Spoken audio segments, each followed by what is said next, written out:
Hello and welcome to the Galeblade News. The world is facing a staggering jobs challenge with 250 million people set to lose their job this year, the president of Microsoft has said. Brad Smith says millions will need to learn new skills to get jobs or even to hang on to their old one as the digitization of economies races ahead.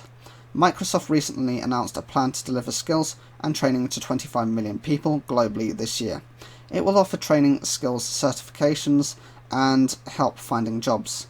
The firm will do this with the help of Microsoft-owned LinkedIn.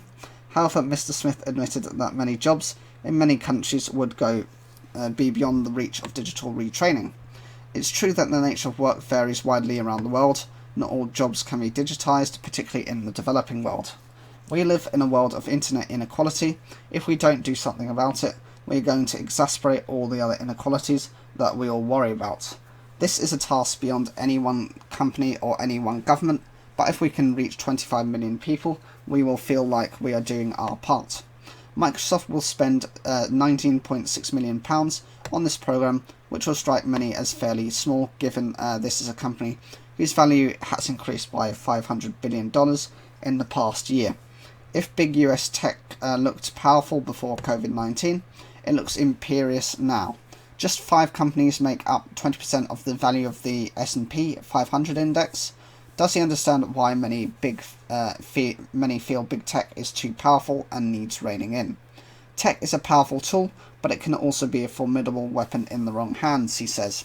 So this is a critical time for technology. It has more responsibility than ever. I think people have more questions than ever, and that's not a bad thing. To ensure that technology is a force for good, governments need to move more quickly to develop technology-focused laws. While tech companies need to exert some self-restraint.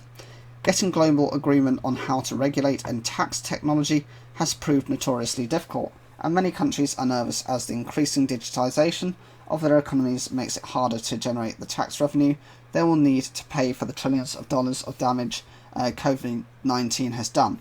Advances in technology will also lead to an increase in automation and AI, which may only hasten mass unemployment. What responsibility does Mr. Smith feel that tech companies have to pay for the changes to employment that they are ushering in?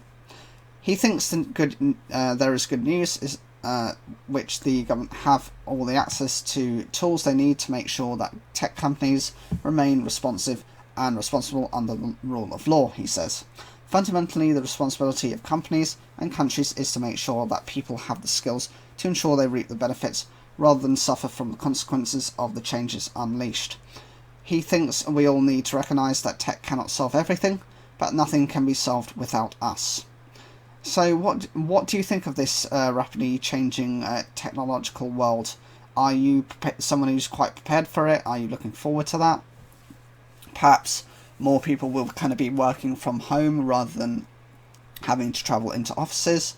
Or do you think actually this is the opposite, that many people are a bit find technology quite difficult to understand, and therefore it will expose real educational inequalities and perhaps job opportunities on the back end of that?